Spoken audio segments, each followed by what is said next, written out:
nta murundi numwe w'intungane umugabo w'ijambo uwo ari we wese mu barundi bose atazi ko 72 hishwe abarundi benshi bo mu bwoko bw'abahutu bicwa n'ubutegetsi bwari buriho ico gihe.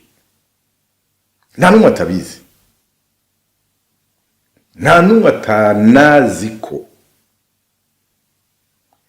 hariho abatutsi bishwe bakicwa n'abari bateye ntibanatabagwe n'ubwo butegetsi, hanyuma ko hariho n'abatutsi bishwe nabone bazira yuko bari bagwaniye abahutu canke bari bafise abagenzi b'abahutu canke bashatse guhitanizamwo kubera bari bafise ivyiyumviro bitandukanye na leta yari ihari ico gihe. Nta muntu n'umwe ivyo atabizi. Habaye iki? Leta ihari yararenganije abantu irabica,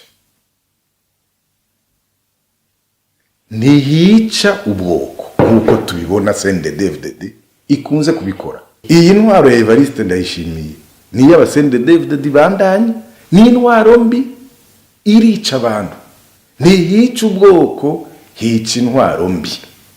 Igihe cyose abarundi tuzoreka intwaro mbi igatsimbatara, izo bandanye itwicira abacu.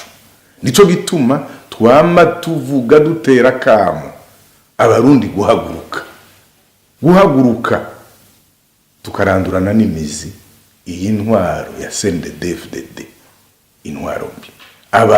Bavyigiye ku zindi ntwaro mbi zari imbere yuko baza.